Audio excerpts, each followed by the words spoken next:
Last August, I was invited to participate in a wedding with two other priests in a ceremony for this young couple who were married in this church on the suburbs of Syracuse.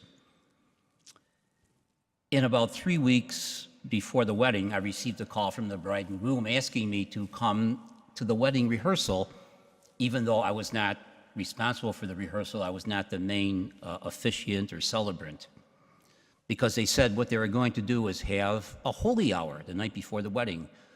The bride and groom, the bridesmaids, the groomsmen, the families, the best friends.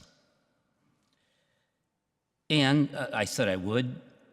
And then when I went there for the holy hour before the rehearsal, I was asked to hear some confessions. Anybody wanted to avail themselves of the sacrament of reconciliation before the wedding. I thought it was extraordinary, that these young people had this kind of vision and talk about having their priorities straight. I have to say this, that this young couple renewed my experience and awareness of the fact that marriage in the church is very different than it is outside the church. Not just because the ceremony is different with a few nice sacramental rituals that give it a nice touch and the like, but that marriage in the church is matrimony. Matrimony, it's a sacrament. Sometimes people have this notion that the sacrament is something injected into the couple, that it's something done over them, it's something given to them.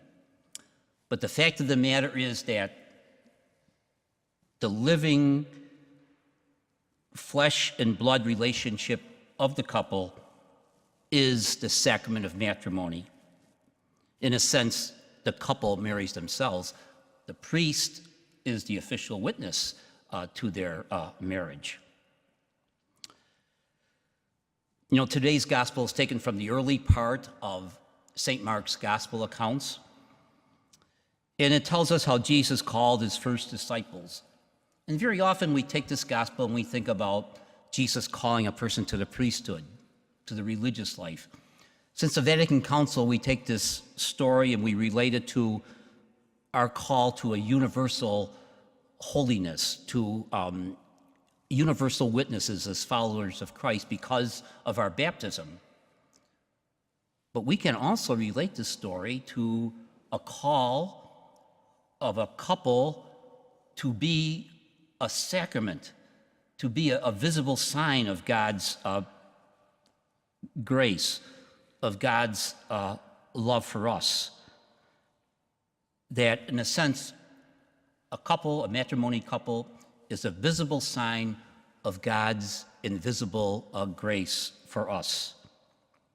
That marriage itself is the basic Christian commitment for the husband and wife. It is a special calling. That we see couples sometimes involved in the various aspects of the church, which is really wonderful, and I'll talk about that. And they give their time for this organization or that organization, even in the community.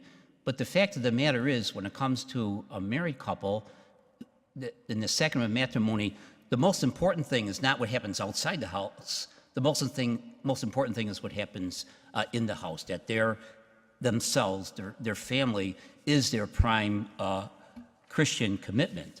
And that's, again, why we say that marriage in the Catholic Church is different.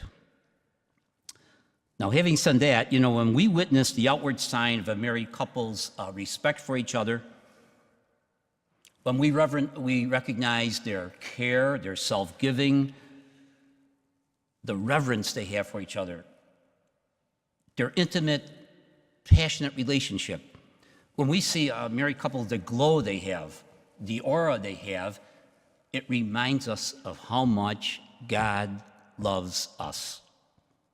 That's why they're a sacrament, a visible sign of God's invisible grace. That is why it's so important for married couples to be part of our community, to be present here in our worshiping community. We need their witness. We need their sacrament. And you know, the love of a sacramental couple in the church is very personal, but not private. Because their relationship when they are married in the church changes. In other words, the gift they have received now must be given as a gift. Their witness has to be given as a gift to the community. They belong to us. Just as I receive a call to the priesthood for God's own reasons, and the call is certainly very personal, but it's not private. Ordination wouldn't mean much if I just stayed home and never came to Mass, if I just stayed in the rectory, never went to the hospitals, never did funerals, never did weddings. What would ordination mean? When you apply this to a married couple, you can see why it's so important for them to be part of the worshiping community, because they're such a sign of how much God loves us and the way he loves us. Our bishop, Robert Cunningham, has declared this year a year of the family. And in his pastoral letter on the role of the family in the life of the Church of Syracuse and beyond, he writes, "Matrimony is a sacrament in which two Christian people receive the grace they need to carry out their responsibilities in good times and in bad. They also receive the grace necessary to be a real symbol of God's love. When we look at the exclusive, permanent, life-giving, and faithful love that a man and woman bound in the sacrament of marriage have for each other, we can say that is how God loves for us." Well, now, at the beginning of this year of the family, 2018 here, all the rest of the year, I join our bishop with these words. He says, "To all of our married couples who regularly practice and live out your Catholic faith with conviction, and thank you deeply for your faithful witness and generosity. Thank you for sustaining and enriching our church and beyond.